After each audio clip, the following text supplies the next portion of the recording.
꿈을 꿀 때 우리는 육체를 초월한다. 세상을 떠난 사람들과 대화를 나누거나 시간을 거슬러 올라가 미래로 떠날 수도 있다.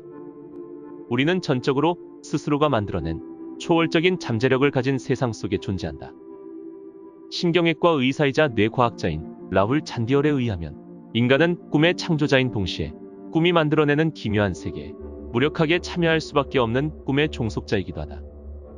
꿈속에서 우리는 마치 깨어있을 때처럼 문제를 해결하고 건강 상태에 대한 단서를 얻고 미래를 예견하기도 하는 등 현실 속 문제를 해결하는 데 도움을 받는다. 비록 꿈에서 깨면 그 내용을 전부 잊어버린다고 하더라도 말이다. 이처럼 꿈은 우리의 마음을 형성하고 일상에 영향을 미친다. 더 나아가 자각몽을 통해 꿈을 기억하고 꿈속에서 꿈을 통제하는 법까지도 배울 수 있다. 과연 꿈에서 배운 걸 현실에서 써먹을 수 있을까?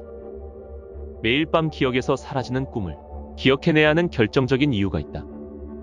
꿈은 나도 몰랐던 나를 알고 있기 때문이다. 오늘은 꿈을 통해 현실의 문제를 해결하고 무궁무진한 잠재력을 활용하는 방법을 다룬 책, 당신이 잠든 사이의 뇌과학에 대해 이야기해보겠다.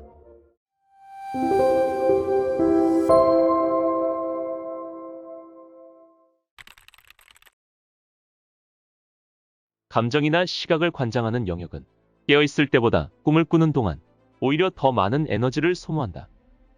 어떻게 보면 우리는 꿈을 꾸고 있을 때 가장 생생하게 살아있는 셈이다. 꿈은 실제로 일어나는 일을 경험하는 것처럼 우리 몸과 마음에 깊은 영향을 미친다. 꿈속에서의 신체적 경험이 실제처럼 느껴지는 것 또한 같은 이유에서다. 꿈에 예전에 살았던 장소가 나타난다면 이때는 시각적 인식을 담당하는 후두엽이 활성화된다. 이처럼 뇌는 꿈과 실제를 구분하지 못한다. 자신이 아예 꿈을 꾸지 않는다고 주장하는 사람들도 있지만 실제로는 기억하지 못하는 것일 뿐 사실상 모든 사람이 꿈을 꾼다. 뇌는 깨어있는 동안 이성적 판단을 할 수 있도록 현실 감각을 책임지는 수행 네트워크를 늘 켜놓는다. 그러나 잠에 드는 순간 이 수행 네트워크의 전원은 꺼지고 상상력 네트워크의 불이 켜진다. 상상력 네트워크는 꿈이라는 경험의 핵심이다. 실제로 꿈을 꾸는 사람의 눈에 밝은 빛을 비추면 눈을 뜨지 않았음에도 눈부시다고 생각한다. 이렇듯 꿈을 꾸는 것은 마치 어두운 극장에서 영화를 보는 것과 같다. 인간의 뇌는 자신의 기억과 현실 사이에 괴리가 있을 때 그 간극을 메우기 위해 스스로 이야기를 만들어낸다. 알츠하이머병 환자도 이와 비슷한 행동을 보이는데 그들은 기억나지 않는 일과 관련된 질문을 받으면 기억이 나지 않는다고 말하기보다 자연스럽게 이야기를 지어낸다. 이는 상상력 네트워크가 가진 힘이며 그 덕분에 꿈속의 줄거리도 매끄럽게 흘러간다. 꿈을 꾸는 우리의 마음은 어떠한 선입견이나 판단 없이 모든 종류의 시나리오를 전개한다. 우리가 생각하는 꿈은 사실 언어와 기억력이 아닌 시각적 공간 능력이 성장할 때 나타나는 현상이다. 꿈을 꾸려면 많은 것들이 필요하다. 세상을 시각화해야 할 뿐만 아니라 상황을 만들어낼 수 있어야 하기 때문에 꿈은 성장에 따라 나타나는 다른 고차원적인 인지 과정인 것이다. 꿈을 꾸는 능력의 핵심은 우리의 뇌가 현실을 얼마나 시각적으로 재현할 수 있느냐에 달려있다. 꿈은 무작위로 발생하는 것처럼 보이지만 실제로는 무작위적이지 않다. 꿈을 반복적으로 꾸는 사람들이 있기 때문이다. 우리는 꿈을 꾸기 위해 진화했다. 진화는 생존에 유리한 특성들을 유지한다. 따라서 뚜렷한 이득이 없는 특성들은 진화의 과정에서 소멸되기 마련이다. 우리 대부분은 누군가에게 쫓기는 꿈을 꿀 때가 있는데 이것은 꿈이 일종의 위협에 대한 리허설이며 안전한 방법으로 위협을 인식하고 대응하기 위한 연습이라는 이론이 있다. 이 이론에 따르면 꿈은 다양한 반응을 시험해보고 그 결과를 상상할 수 있는 가상 시뮬레이션과 같다. 그렇다면 꿈속에서의 경험을 바탕으로 현실의 위협을 더 잘 관리할 수 있을까? 파리 소르본 대학의 이사벨 아르눌프 교수는 학생들에게 의대 입학시험 전날 밤에 꿈에 대해 물었다. 흥미롭게도 시험에 대한 꿈을 자주 꾸는 학생들이 그렇지 않은 학생들보다 시험에서 약 20% 더 좋은 성적을 거두었다. 이를 두고 아르눌프 교수는 꿈속에 등장하는 시나리오들이 마치 현실에서 일어날 수 있는 모든 문제 상황에 대한 일종의 체크리스트 역할을 하는 것 같다고 결론 내렸다. 꿈을 통해 전염병이나 지진, 쓰나미, 전쟁 등 일상에서 예측할 수 없지만 막상 일어나면 생존을 위해 어떻게든 대응해야 하는 사건들에 대해 시뮬레이션할 수도 있다. 악몽은 대체 왜 꾸는 걸까? 많은 이에게 악몽은 수면의 불청객처럼 느껴진다. 하지만 악몽은 우리가 상상하지 못했던 방식으로 우리에게 꼭 필요하며 심지어 유익하기까지 하다. 악몽은 세대를 거쳐 대물림될 수 있다. 한 핀란드의 연구에서는 가족 내에서도 악몽을 자주 꾸는 집단이 있으며 악몽과 관련된 유전자 변이도 발견했다. 악몽을 꾸는 성향이 부모에게서 자식에게 전달될 수 있다는 점을 생각하면 우리 조상들의 꿈이 우리의 잠자는 정신에 여전히 영향을 끼치고 있는 것은 아닐까. 인구의 최대 40%는 일생에 한 번 이상 수면마비를 경험한 것으로 추정된다. 잠을 잘 때 신체가 마비되는 것은 생생하게 꿈을 꾸는 동안 우리를 안전하게 지키기 위해 반드시 필요하고 중요한 과정이다. 그렇지 않으면 잠들어 있는 중에도 몸은 깨어 있어 꿈속에서 하는 행동을 실제로 하게 된다. 수면마비는 전적으로 신체적인 현상은 아니다. 꿈을 꾸는 뇌가 안정감을 부여하기 위해 이야기를 엮어가는 것처럼 우리의 뇌는 수면마비 중에 경험하는 이상하고 끔찍한 감각에 의미를 부여하려고 노력한다. 여기에 문화와 신념이 중요한 역할을 한다. 사악한 마녀나 악마 같은 존재가 수면마비의 원인이라고 믿는 지역에서 자란 사람은 이러한 미신이 없는 나라에서 자란 사람과는 수면마비를 느끼는 공포의 수준이 다를 수 있다. 꿈꾸는 사람의 사고방식이 수면마비의 경험에 큰 영향을 끼치는 것이다. 만약 수면마비 상태로 깨어났을 땐 어떻게 해야 할까?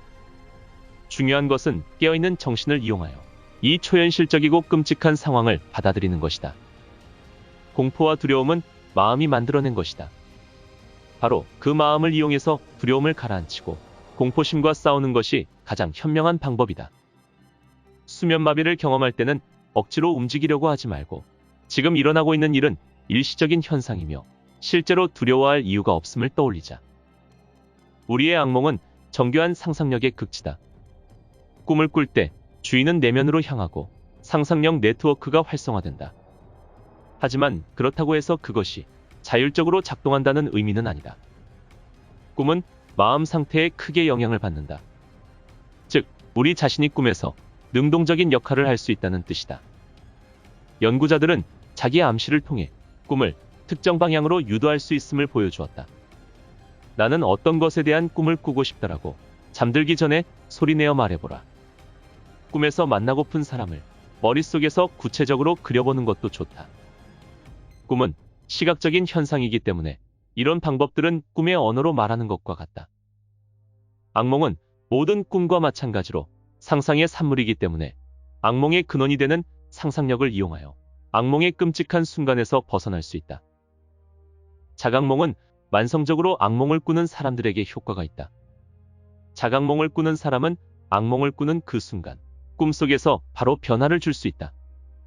자각몽을 연구하는 연구자들은 모든 사람이 악몽을 꾸는 동안 꿈을 자각할 수 있는 것은 아니지만 전반적으로 자각몽 실험 참가자들이 악몽을 덜 꾸었고 악몽 자체에 변화가 있었다고 보고했다. 악몽을 극복할 수 있다는 믿음만으로도 악몽을 변화시킬 수 있는 것이다. 얼핏 보면 악몽은 이치에 맞지 않는다. 악몽은 우리가 깨어있는 동안의 삶에 아무런 도움이 되지 않는 것처럼 보이기 때문이다. 악몽이 불쾌하기는 해도 결코 부정적인 존재라고 단정 지을 순 없다. 악몽은 일상의 경험으로는 불가능한 방식으로 우리의 어린 마음을 단단하게 만들어주며 주변 사람들과 분리된 개인으로서 우리 자신을 정의하고 인식하도록 도와주기 때문이다. 결과적으로 악몽은 우리의 마음과 정신을 형성하는 데 도움이 된다. 꿈이 만들어내는 이야기는 종종 위대한 발명의 순간을 탄생시키기도 한다. 세계적 베스트셀러 작가 스티븐 킹의 소름돋는 상상력 역시 꿈에서 시작됐다. 초현실주의 화가 살바도르 달리 역시 잠이 드는 순간 떠오르는 이미지들에서 영감을 받아 그림을 그려왔다고 전해진다. 독일의 화학자 프리드리히 케쿨레는 뱀이 자신의 꼬리를 먹는 꿈에서 힌트를 얻어 수년 동안 화학자들이 풀지 못한 벤젠의 구조를 밝혀냈다. 케쿨레의 꿈 이야기에서 알 수 있듯이 참신한 아이디어를 떠올리는 것은 방정식의 절반을 푼 것에 불과하다. 케쿨레는 꿈의 이미지로부터 벤젠이 고리 모양일지도 모른다는 아이디어를 떠올린 후 실제로 고리 모양의 분자가 어떻게 작동하는지를 밝혀냈다. 아이디어를 떠올리고 이 아이디어가 맞는지 증명하는 행동을 한 것이다. 이처럼 훌륭한 아이디어는 창조의 끝이 아닌 시작이기 때문에 아이디어 뒤에는 반드시 행동이 뒤따라야 한다. 그렇지 않으면 아무리 좋은 아이디어라도 실현되지 못한 채로 버려질 뿐이다. 수련 중인 외과 의사가 수술실에 들어가서 가장 먼저 배우는 것 중 하나는 상처를 봉합하는 데 사용되는 외과 의사 매듭인데, 과학자들은 매듭을 묶는 상상만으로도 실제로 매듭을 묶기 전 계획을 세울 때와 정확히 일치하는 신경 신호를 발견할 수 있었다. 달리 말하면 꿈을 꿀 때의 뉴런은 마치 꿈속의 행동을 실제로 수행하는 것처럼 작동하며, 따라서 꿈은 이런 절차적 지식을 배우고 그 능력을 향상시키는 데 도움이 된다. 이 사실은 스포츠, 예술 등 우리 삶의 많은 영역에서 유용하게 사용될 수 있다. 예를 들어 잭 니클라우스라는 골퍼는 꿈을 통해 골프채를 잡는 새로운 방법을 알게 되었고, 이를 활용해 골프 실력이 향상되었다고 말하기도 했다. 고대 그리스 사람들은 예언과 같은 꿈을 꾸기 위해 특별한 신전에 가서 기도를 하기도 했다. 오늘날 연구에 따르면 이는 실제 과학적 근거가 있는 행위다. 연구자들은 암시를 거는 것만으로도 꿈에 영향을 미칠 수 있다는 사실을 발견했는데, 특정 사람이나 주제에 대한 꿈을 꾸고 싶다는 의지를 소리내어 말하는 것만으로도 꿈을 그 방향으로 유도할 수 있다는 것이다. 하버드 대학교의 꿈 심리학자 디어드리 베럿은 학생들에게 잠들기 전 15분 동안 감정과 관련된 고민들을 생각해 볼 것을 주문했다. 그 결과 절반이 넘는 학생들이 그 고민과 관련된 꿈을 꿨다고 답했다. 이 모든 일은 꿈을 기억하는 것으로부터 시작된다. 꿈을 기억하기 위해 할 수 있는 간단한 방법이 하나 있는데, 바로 당신의 의지를 표현하는 것이다. 나는 내 꿈을 기억하고 기록할 것이다 라고 말이다. 잠에서 깨어났다면 침대 옆에 둔 종이나 휴대폰을 이용해서 꿈에 대해 기억나는 모든 것을 적어보라. 꿈을 기억할 수 있는 시간은 단 1에서 2분 정도밖에 되지 않는다. 인간은 의도적으로 꿈을 잊어버리게 설계되어 있다. 잠에서 깨어나 다시 외부로 신경을 집중하는 것은 강력한 생존 메커니즘이기 때문이다. 또한 연구진들은 환자들의 꿈 내용이 그들의 병세와 관련이 있다는 사실을 발견했다. 죽는 꿈을 꾼 남성과 이별하는 꿈을 꾼 여성은 검사 당시 확인한 병의 중증도와 관계없이 임상 결과가 더 나빠질 가능성이 훨씬 높았다. 이는 꿈이 어떤 식으로든 병의 예후에 대한 단서를 제공했음을 시사한다. 한 연구에서는 꿈의 영향으로 유방암 검사를 받아보기로 결심했고, 이후 실제로 유방암 진단을 받은 여성들의 사례를 소개했다. 심지어 일부 꿈에는 유방암 또는 종양이라는 단어가 등장하기도 했다.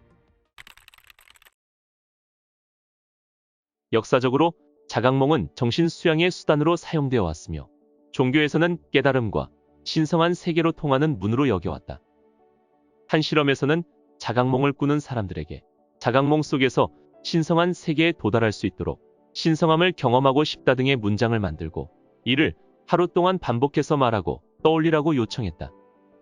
흥미롭게도 이들이 꿈에서 경험한 신성한 존재는 깨어있을 때의 신념과 일치했다. 신이 존재한다고 믿는 사람들은 신이 존재하는 꿈을 꾸는 경향이 있는 반면, 무신론자인 사람들은 다른 방식으로 신성을 경험했다. 자각몽은 두려움이나 공포증에 맞서는 데 도움이 될 수 있다. 꿈속에서 어떤 행동을 할 때 활성화되는 뇌 부위는 실제로 깨어있을 때 활성화되는 부위와 같기 때문에, 자각몽은 뇌졸중을 앓았거나 심각한 부상을 입은 사람들에게 도움이 된다.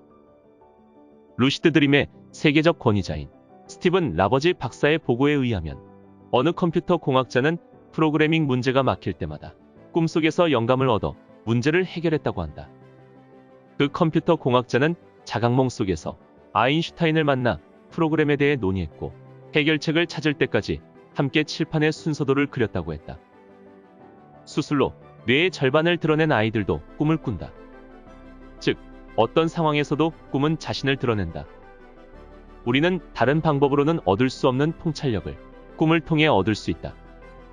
하지만 똑같은 꿈이라도 사람마다 다양한 의미로 해석할 수 있다. 인터넷에는 꿈을 해석해주는 사이트가 많지만 사이트마다 해석이 다르다.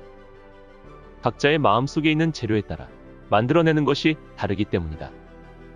뇌는 콘텐츠를 제공하고 마음은 의미를 제공한다. 그 의미는 바로 당신이 만들어낸 것이며 오직 당신에게 고유한 것이다.